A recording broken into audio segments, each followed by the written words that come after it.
romance is valuable to you. Yes. Your romance and how you give and show romance is valuable to you because it takes a certain level of being in a safe space or having a safe space created for you to be like, I think I can unlock this door now. Right.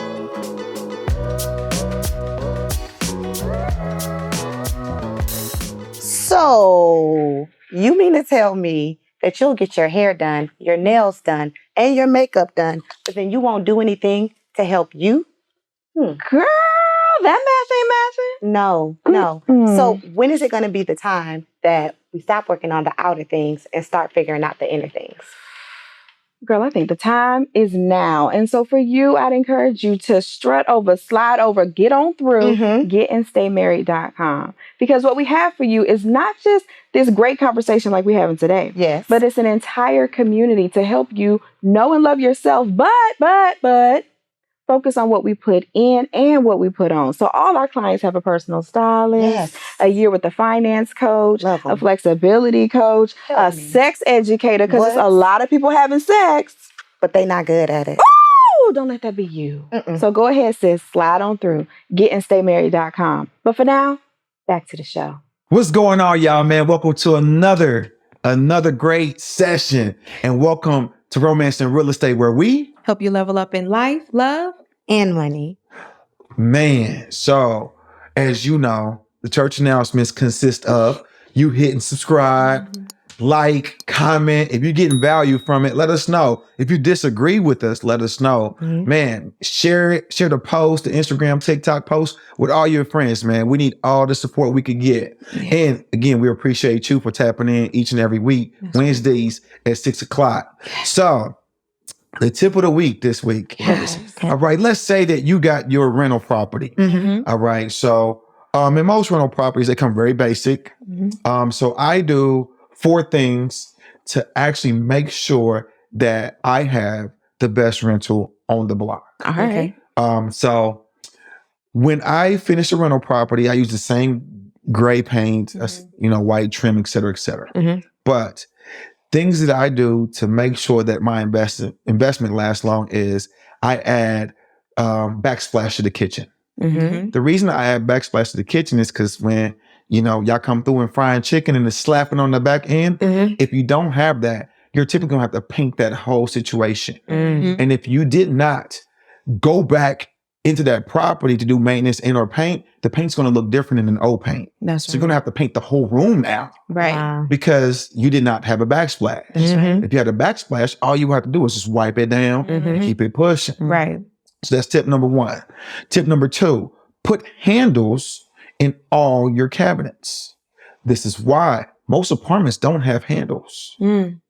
Therefore, if they're comparing your house to an apartment, it aesthetically looks differently, but the handles also protect people from putting their greasy hands in the wear and tear on your cabinets. So it's going to make your asset last longer as well. All right. One thing that I do also is I put recessed lighting in the kitchen and in the main living room area. All right. So each can cost you approximately anywhere between $75 to $100 to install. So yes, you may pay overall another $700-800 to get those installed, but it aesthetically lets the kitchen look more modern versus having that one big light that you got in grandma's kitchen. You see what I'm saying? So aesthetically it looks more modern. And when we walk in, purchasing and or renting a home is emotional. Therefore, if it looks modern, you may not be in your home, but that is going to be your home, right? So it's not going to be your house, but that is your home. So like people are going to want they're going to always think in a modern look. All right. Last but not least, I always put ceiling fans in all the bedrooms. And why is that? Because now it comes with a light. Most apartments don't come with a light in the room. You have to get the lamp, and it comes with the ceiling fan. The fan may cost you $75, the all white fans with the bulb. And so like too easy to install that. It may be like, $125 each plus the fan, but those things are going to separate you from the average rental. So now if you got all fans, the kitchen looks nice and it got recessed lighting, people are bought in. You know what I mean? And at the end of the day, like it's all about retention. When they want to leave, but they go see that they got to go buy lamps before they move in 3 bedrooms, and or they don't have no ceiling fan. You've retained them based on those small features. You know, so it might be a little bit more front, but it's going to add retention to the back end. And you don't want tenants to turn over every year, because if they turn over, now you got a clean carpet. Now you got to go in there. So you have more expenses when it turns over. Right. Because you have to pay your property manager for putting a new person in there. Right. Every time. It's about $500-$600 each time. As in contrast to if you retain them in there 2 to 3, 4 years, they start cleaning up their own messes because they're living in it. Yes. They actually not going to call you to clean the carpet because they messed it up. Right. So they going to fix it. Look at that. That's the tip of the day. Yes. That's a good tip. Now, you had asked me, sidebar, what my ideal home is when I'm getting a rental property. So my ideal home is the ugliest house in the B neighborhood. So, you know, A being the best, B being good, you know, and then being great, C being good, and F obviously being bad. The reason I want the ugliest house is because that means it's going to need most repairs. So if the more repairs you do, the more equity you're going to get out of it. The more repairs you do, the more profit you're going to get out of it if you flip it.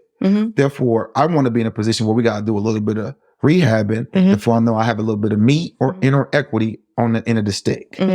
So I typically look for 3 bedrooms, 2 baths, because any house with 2 bedrooms is ideal for a family, and 3 bedrooms is typically the average size. That typical average size family here in Indiana, they could leverage that. But if I need to sell it, exit strategy again. If I need to sell it, it is going to sell quicker than a property that is a 2 bedroom, 1 bath. Right. It's going to sell quicker than a 5 bedroom, 2 or 3 bath. Correct. Because that could be too big for some people. Yes. So, you know, so that's why I go for 3 bedroom, 2 bath, and that's the ideal home I like to invest into. That's the tip of the day, y'all. Yes. That was like a double tip. I was like, wait, we gonna get another? Oh, wait, we get some tips in between the tips? I know. There it is. Just all the tips. Okay. So you shoot for the ideal. Always. Always. Always. Just because I try to be consistent about everything that I'm doing. Yeah. And I try to make it systematic for everybody that's working with me. From my contractors to my assistant to everybody. They just kind of know. And the budgets is very easy. Yeah. Yes. Wow. Okay. So I'm really impressed that you always shoot for the ideal. That is impressive. I think we all have an ideal of everything we do. Whether it's we shoot for. Relationships, whether it's a outfit, like your style, like, you know, what you like. Yeah. Like, you know, everybody got different body shapes, but like some women focus on like a certain ideal type of jean. Yeah. Would you say that you always focus on being romantic? Woo! No, like I am more intentional about that, but I haven't always been like intentional about being romantic. Really? Yeah. No.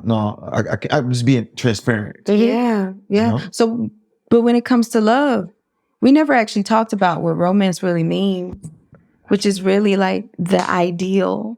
Okay. Like the ideal love arrangement. It's like idealism. Yeah. With respect to that, you'll see some romance novels. It's like, oh my gosh, life would never be that way. It's like the perfect situation, right? Hold on real quick. Do you ever think about are you intentional about romance? Not always. Sometimes it gets left behind every now and then. So I'm not anywhere near close to perfect. I was curious. Yeah. It's like when it comes to love, we're less inclined, we being like the gentleman, less inclined to shoot for the ideal. When it came to real estate, you was like, yeah, always. Yeah, I'm going for the tell me where the ideal is. That's where I live. This is where you say I be getting attacked, bro. It's self-awareness. Yeah. Your favorite segment of self-love. And I'm good with it. I'm good with it. So it may not be an always then, maybe, huh? Maybe just sometimes. Maybe you shoot for the ideal in real estate, but in love, it's like a little less than the ideal is okay. Ever thought about that? No. You told us a story once before about how you get your lady flowers.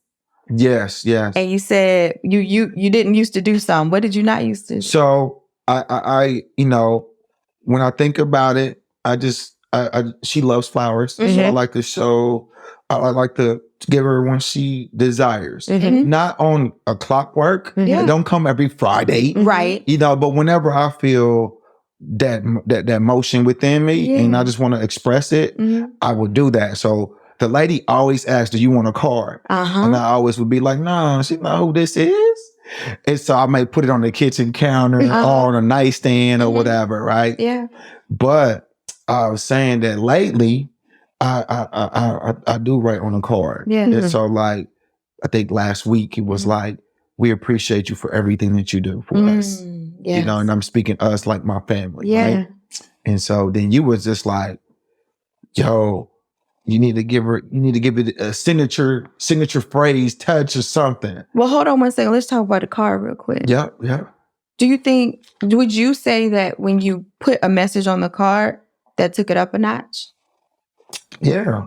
Did. Yeah, because she's translating whatever I'm doing in her own way. Right. And versus me letting her know what made me do this, or I'm thinking of you, or like it's a form of expression, but it's the true expression because I'm writing it. Right. And it is not left for assumption. It's letting you know the why. Exactly. She's clear on your intention. Definitely. Yes. Right. So it's like before you were okay with a little less than ideal. But then something happened. You didn't say what, but something happened in you to where you were like, you know what? Yeah, let me write something on this card. I think I'm just be honest. Yeah. Like my level of appreciation just grown tremendously. Yeah. And the more you appreciated her, the more you wanted to give her the ideal. I just think she needs to know that. Yeah. So the more she warranted the ideal. Yes. Huh. Yeah. I mean, I don't mean it like in a bad way. No, this is good. Yeah. This is all good. Yeah. No, this is all good. But let's just let that simmer for a second. So before the appreciation was there, I appreciate it. No. Before the level of appreciation rose. This next segment. Before the appreciation skyrocketed, let's just say that you were always appreciative. Yes. But now it's a whole nother level, right? It's levels to this, right? Good enough was good enough. I don't agree, but that's not the way I would say it. But I mean, if that's how you receive what I'm saying, it's fair. No. I'm not here to skew your opinion. How would you say it? Because you had the option to do every time the woman would ask you, do you want to do a card? And you would say, nah. So I feel that the level of intimacy, vulnerability on both ends has grown. Therefore, I'm seeing a side of you that I appreciate. Yes. Therefore, I feel like it's reactive, but I'm being more vulnerable to let you know that I appreciate it. Woo! Yes. Did you feel that way? Did you feel that way? So the more you felt there was a safe space to be vulnerable, the more you were vulnerable. Yeah, I agree. Right? Got it. And not getting into what caused all that, that's not the point. The point is you were more willing to be, would you agree, that you were more willing to be more romantic once that growth was there? Yes. Yeah. I don't go into nothing like that here first. Like I'm gonna be charming, but I'm gonna be consistent about whatever I'm doing. I ain't doing nothing from the gate that I ain't gonna be able to do a year later. You're gonna start how you finish. Yeah. But I will say that the additional card, I just wanted to be more intentional, more I don't know. I wanted to let you know. Yeah, you wanted to be clear. Right. So what you were about to mention was my suggestion for your consideration. Because you were saying you do different things. You do more than give flowers, right? Maybe you get the nanny at a time that wasn't expected, or you do something special for the baby that she would normally do and just give her some free time. If I'm gone, I might go shopping. I'll go shopping for her, whatever. Right. All of that, right? And so what I offer to you for you to take under consideration is, hey, something that you could consider is using the same phrase every time you do something from a place of, I want to do something special for you, to let her know that's why you're doing it. Something to the effect of, I just want to shower you with love today. And then every time she hears that, whether she would, because what we're tricking all over is love languages. What she would have interpreted as love may not be what you're doing. Right? So let's say you do something for the baby. You, like you said, you start to get the bottles and stuff, right? And it could be anything. Maybe you change a diaper and she would have ordinarily just hopped up and changed it. Mhm. But you're going to change a diaper. But you're not doing it from a place of, this is my baby and I need to be changing a diaper too. You're doing it from a place of, I know you were up all night with the baby. Let me help you. Mhm. So in order to have clarity, so she understands the intention behind your action, even though it's not flowers, it may not seem overtly romantic, but those, so that she knows that that's what you're intending to do, that's what you're trying to do, you say the same thing to her. So she begins to understand from your perspective what you think it means to shower her with love. Gotcha. So whether it's flowers, whether it's a Fendi bag, whether it's a trip, whether it's a body rub, whether it's a sweet call, anything, she knows all of these things are what my man is doing to show me love. Understood. That could be the ideal. And intentionality is like, it's like soil for appreciation. Gotcha. So sometimes we may not understand the things behind, the reasons behind why you do the things that you do. But when it's super clear to us, then we're like, he thought about me. Girl, no, he took a second. Girl. He's a keeper. He took, wait, you was thinking about me? And I know you be thinking about, let's be clear. We know that you think about us. Okay. But when we receive a text that just says, just thinking about you. Oh, moving. Everything you had to do. I appreciate your intentionality of just letting me know, of just making me aware, because I may not know it in that moment. I know you do it at some point in the day, of course. But in that moment, I now know that wherever you are sitting there thinking about me. And I appreciate it. And I appreciate that. And now, reciprocity.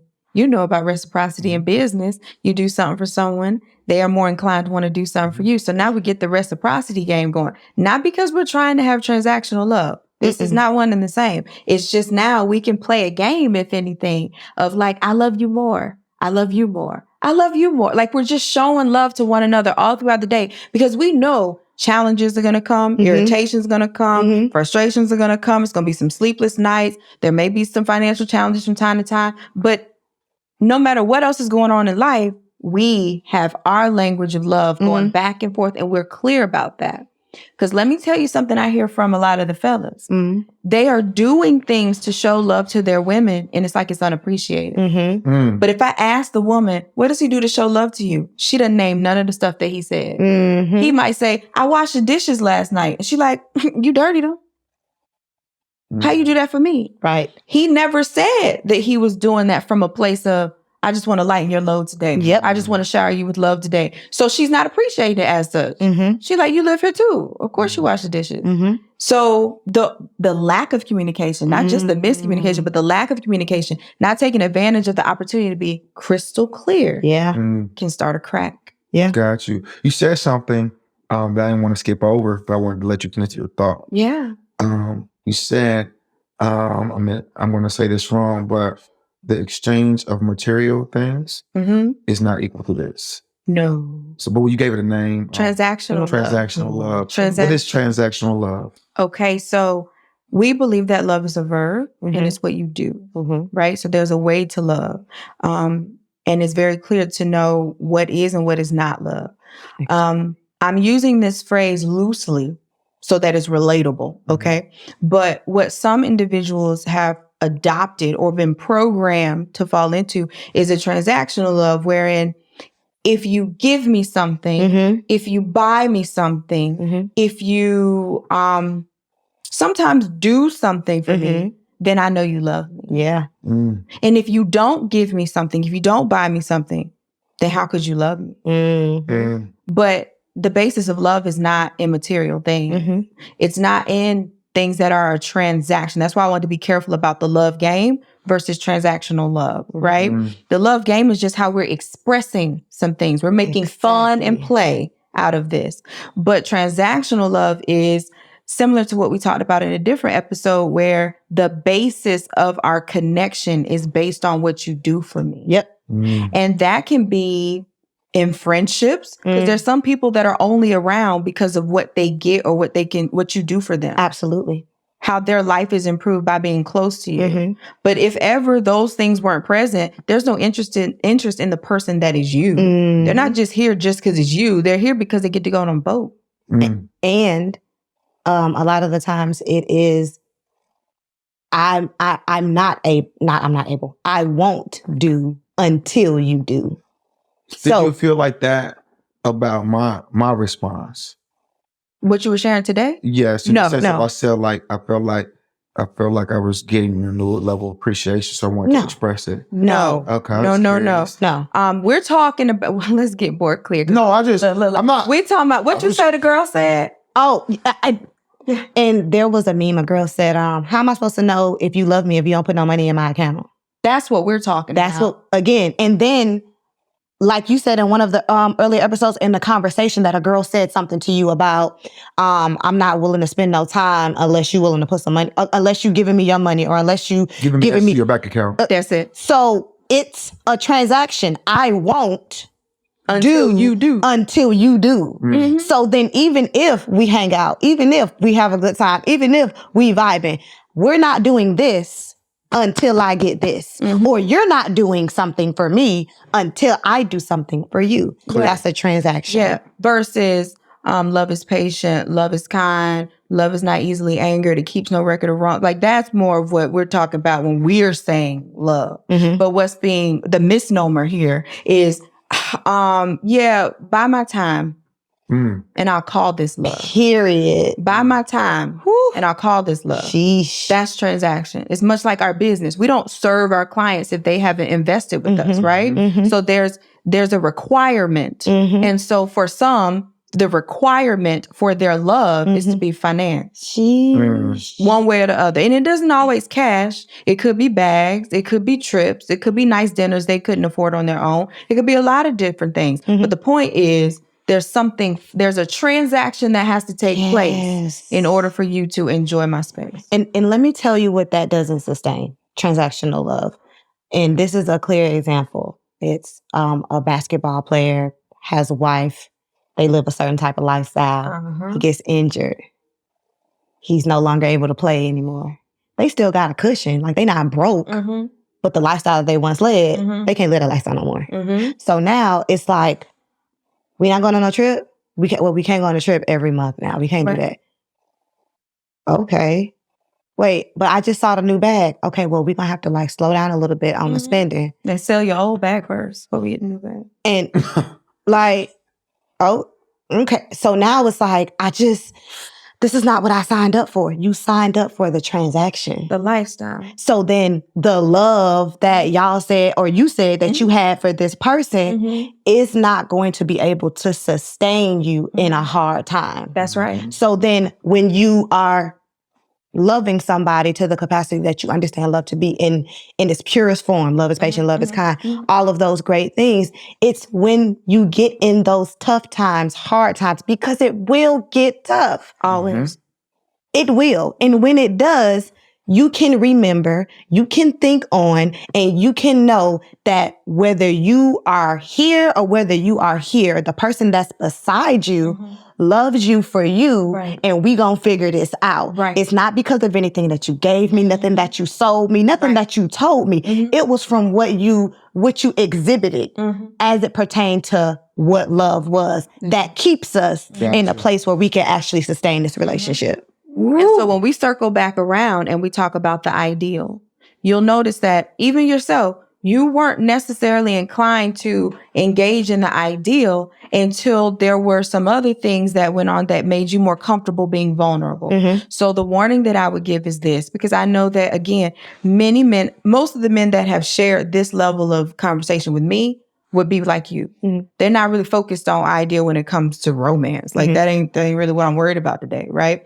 But you continue to have these relationships with these women. And so my warning would be, when you're in a situation and being romantic, like that ain't nowhere near it, I would say stay far, far away from doing anything serious with this person, because there's a reason why you're not inclined to aim for the best. There's a reason why you don't feel like you don't need to pick the card in the flowers yet. And that's not to negate that there's some goodness here. You're just not there yet. Right? And just like we talk about pre-qualifications and levels to this, as a man, we're not here to try to turn men into women, no matter what's on TV all the time. We're not here to try to change the way you think and have you think the way we think. We're just trying to help you understand what could be signaling to you about the situation, just like the properties would signal to you about their value and their equity, right? So the moment when you start feeling more comfortable and feeling like it's worth your time and effort to reach for the ideal and be more romantic in love, that may be when this person has shown and proven to you that they have reached a level with you of comfort, of vulnerability, of appreciation, of respect, of love, that they can gain access to the deeper parts of you. And what you're saying without saying it is romance is valuable to you. Yes. Your romance and how you give and show romance is valuable to you, because it takes a certain level of being in a safe space or having a safe space created for you to be like, I think I can unlock this door now. Right. I'm like that. I'm like that even in personal relationships. There it is. So I don't know if y'all remember earlier we talked, I was like, I got homies. I know the whole city. But I was like, and we might be cool and whatever, and I could assess you as a gentleman, right? But there's different layers to it. I was really trying, I couldn't articulate it in this fashion, but I'm really letting you know, like, so like my dudes, like if they needed 10 bands, I'm gonna give them 10 bands just because they about to get the 10 bands back anyway. You know what I'm saying? Or if they needed whatever they needed, it doesn't matter, right? Like I'm here for that. Right. I'm here to support you. Right. Unless you really like on some other stuff. Yeah. But very rarely though, I'm not gonna have, we didn't even have to tap into those layers too many times. Right. Because they're in good, in good positions. So no, I think that is like overall. It is. So like not just in romance. Not just in romance, but we do want to tap into that here. Got you. Well, that sounds like that's the episode for today. I hope you got some value from that. Again, man, hit the subscribe button, like, comment. Are you at the crib? About to go send her some flowers. Make sure you get your signature. Boom. I've been thinking about you. And this is what it looked like. Like this is what it looked like. So just make sure that you do that, bro. We gotta do takeaways at the end of this now. So don't forget though, ladies, if you need help, to find you your boo, that right on your letters. Not me, but them, Like go holler at them. Come to getandstaymarried.com or the Marriage Makeover on IG. Oh my goodness. Peace.